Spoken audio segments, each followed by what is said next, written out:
দেখতে থাকুন। আমি আজকে আনাজি কালার দিই চিংড়ি মাছ বানাতেছি। ওকে, পেঁয়াজ হয়ে গেছে, এটা পানির ভেতরে রাখতেছি, দেওয়া হবে। তারপর রসুন ছিলতেছি। এভাবে রসুন ছিলে বেশি টাইম লাগবে না। আচ্ছা,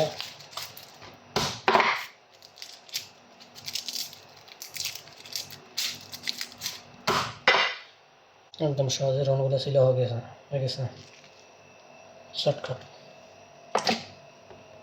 দেখুন আনাজ কলা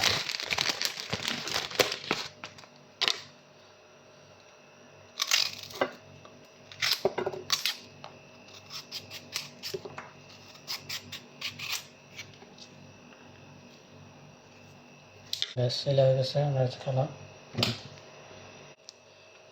আর একটা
কাঁচামরিচ,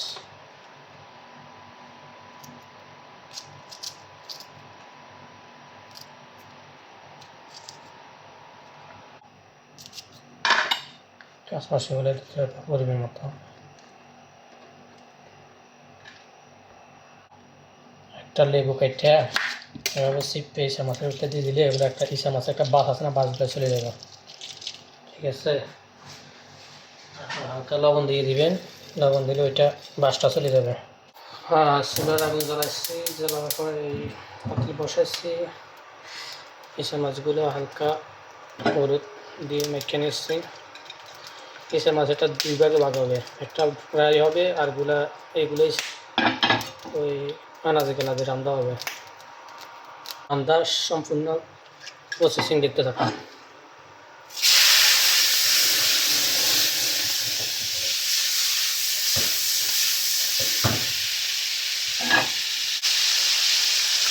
তেল দেওয়া হচ্ছে,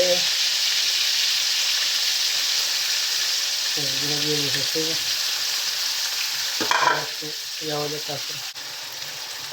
তারপরে রসুন দেওয়া হচ্ছে, তারপর কাঁচামরিচ এগুলো দেওয়া হয়ে এগুলো ভুনা হয়ে যায়।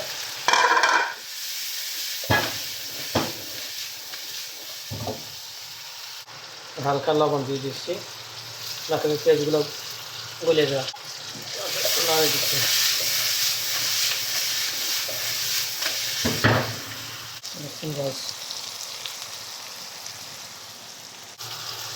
তাহলে বড় ইসে মাছের মাথা। ঠিক আছে, এটার ভিতরে আদা রসুন, হলুদ, হলুদ, মরিচ,